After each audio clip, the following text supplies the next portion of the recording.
This is an ultra-budget scope comparo, 60mm refractors from both Meade and Celestron.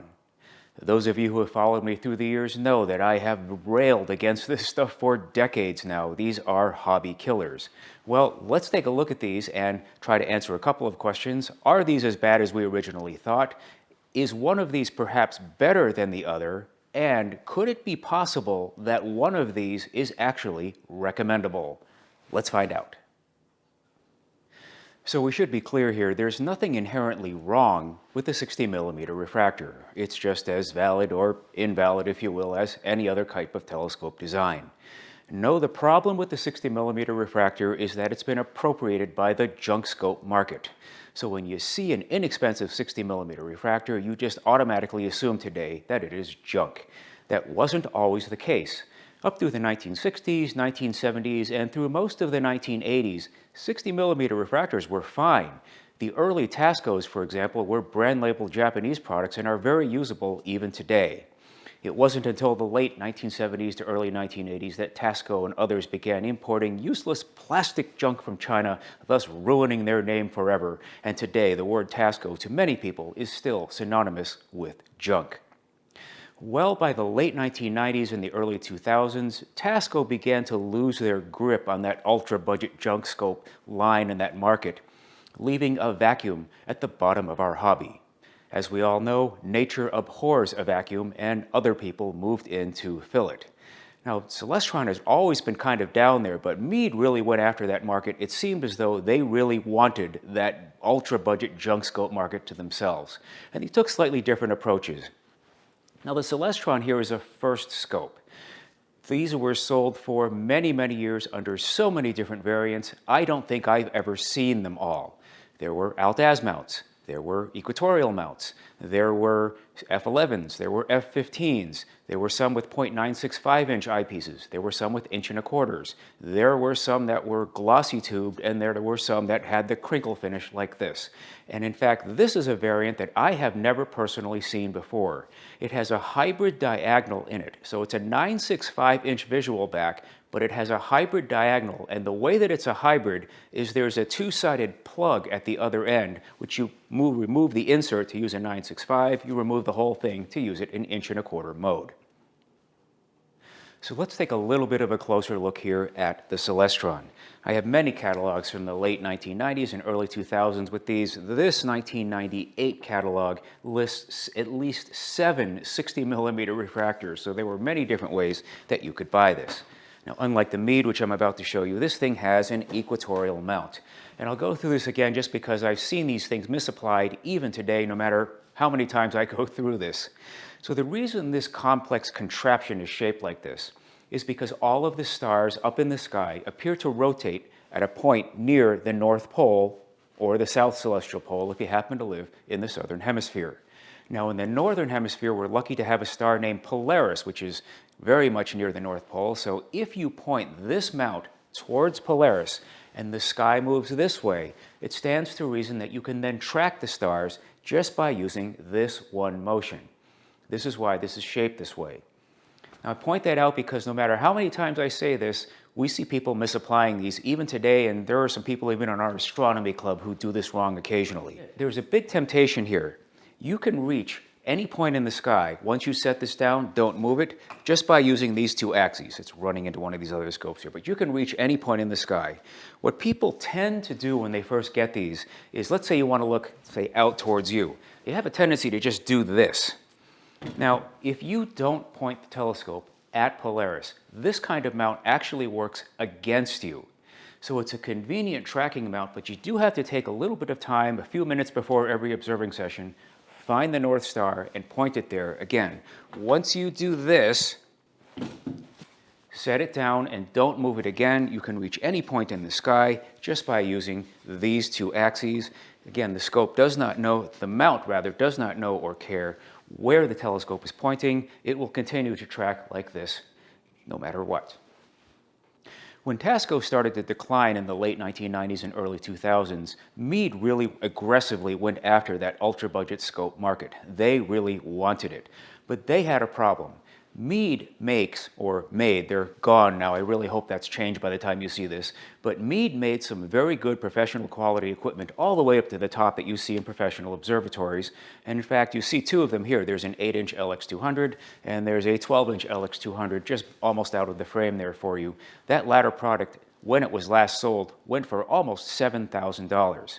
So they had a problem. How do you market this stuff, which isn't very good, and not ruin the name of their professional grade equipment? They came up with an idea, and the idea was to sell products called XXX by Meade. XXX could be any number of words. Infinity by Meade, Quasar by Meade, Telstar by Meade, Jupiter by Meade, Saturn by Meade, and Polaris by Meade. I have a friend who says they kept changing the name to run away from reviewers. Well, a lot of this stuff is just not very good, and this one is no exception. So anytime you see this U-shaped yoke-style mount, especially when you see this stabilizing bar on the side, that is almost always bad news. And the problem is the telescope mount is so important, you might even argue it's more important than the optical tube itself. So again, let's say you're going to find something. Let's say, okay, I'm going to find something right here. Okay, when you let go of the telescope after you find it, it's going to do this. And no amount of tightening of any of these knobs will help that. Well, I guess if you tighten everything down really, really tight, it will hold, but then you have to then track the stars or the object or whatever you're looking at through the sky, and once everything's clamped down, you can't move it. So let's take a look at both of these out in the field and see if one is better than the other. So I thought I would show this just because we do have the carton. It's actually a pretty good looking carton. Meade's always been very good at this.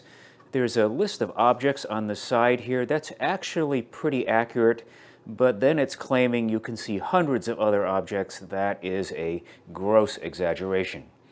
The optical tube is a 60 millimeter f11 for a focal length of 700 millimeters. The Celestron, on the other hand, is an f15. It has a focal length of 900 millimeters. There has already been a casualty here.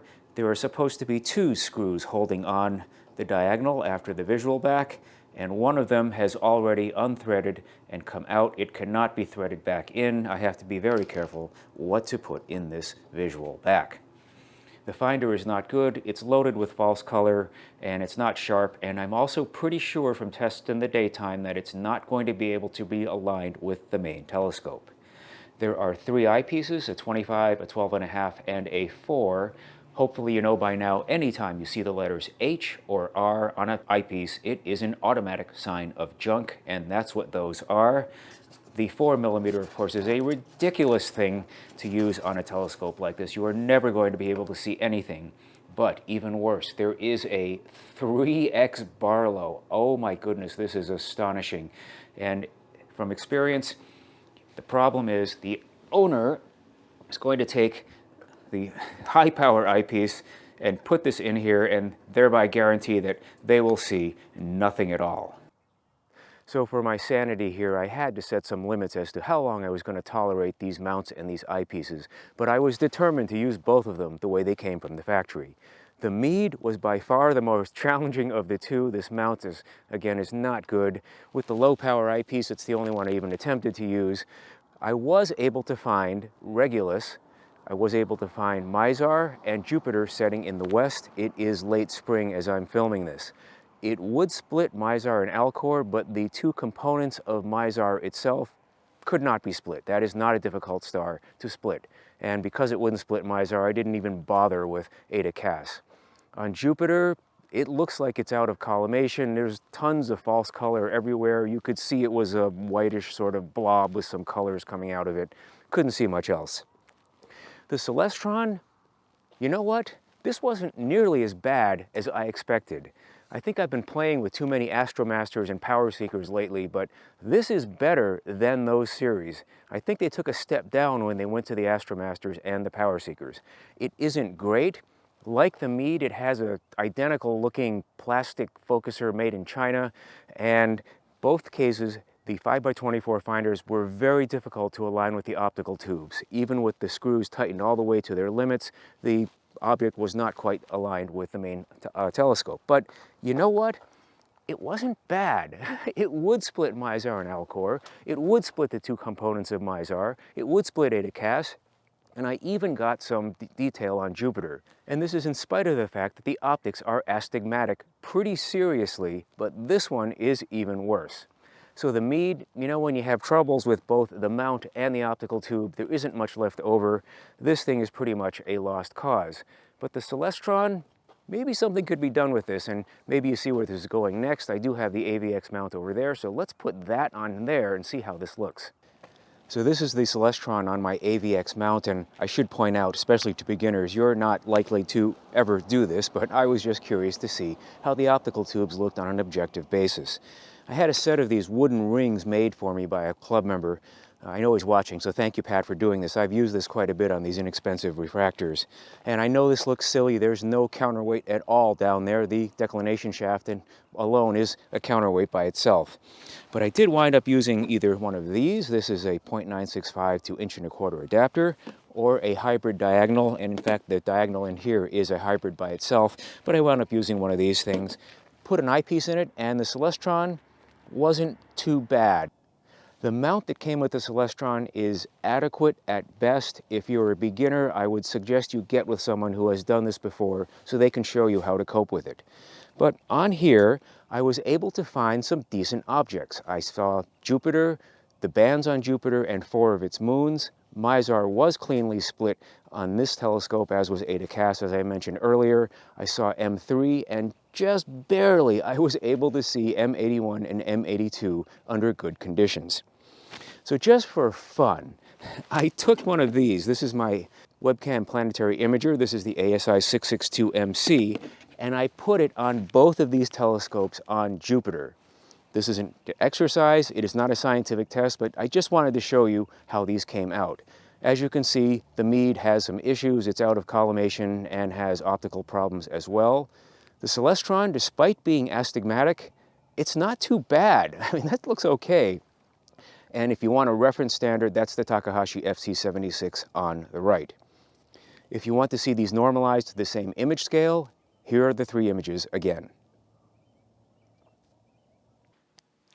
I should point out that there were later versions of all of these XXX by Meade telescopes, including some that had equatorial mounts that were slightly less bad than this one. I'll also point out that the quality control on this ultra-budget gear is just all over the place, so reviewing a representative sample is like hitting a moving target. But these are the ones we have, so these are the ones we're reviewing. Okay, let's say you want to buy one of these. Do I have some tips? Yes, I have 2. Number 1, don't pay too much. And in fact, if possible, don't pay at all. These things are given away for free all the time. You can look at places like Craigslist or Facebook Marketplace. The second piece of advice, look for missing parts. This is epidemic with these things, and don't leave it to maybe I'll find a replacement later, because the odds are you won't. Diagonals, eyepieces, and then for some strange reason, the triangular spreader plate in the tripod. That piece always goes missing, and I have no idea why. In fact, it's missing on the Celestron. The one that you see on there, I had to take off with my Tasco number 7TE just to get this review going. Okay, so how do we summarize this? The Meade, you know, when you have major problems with both the mount and the optical tube, it's a total loss. The Celestron I might characterize as the optical tube, slightly better than I expected. The mount, not good, but not quite as bad as I expected. So there you have it, a look at 2 ultra-budget scopes. I hope you found this information entertaining and useful. Thanks for watching. I'll see you soon.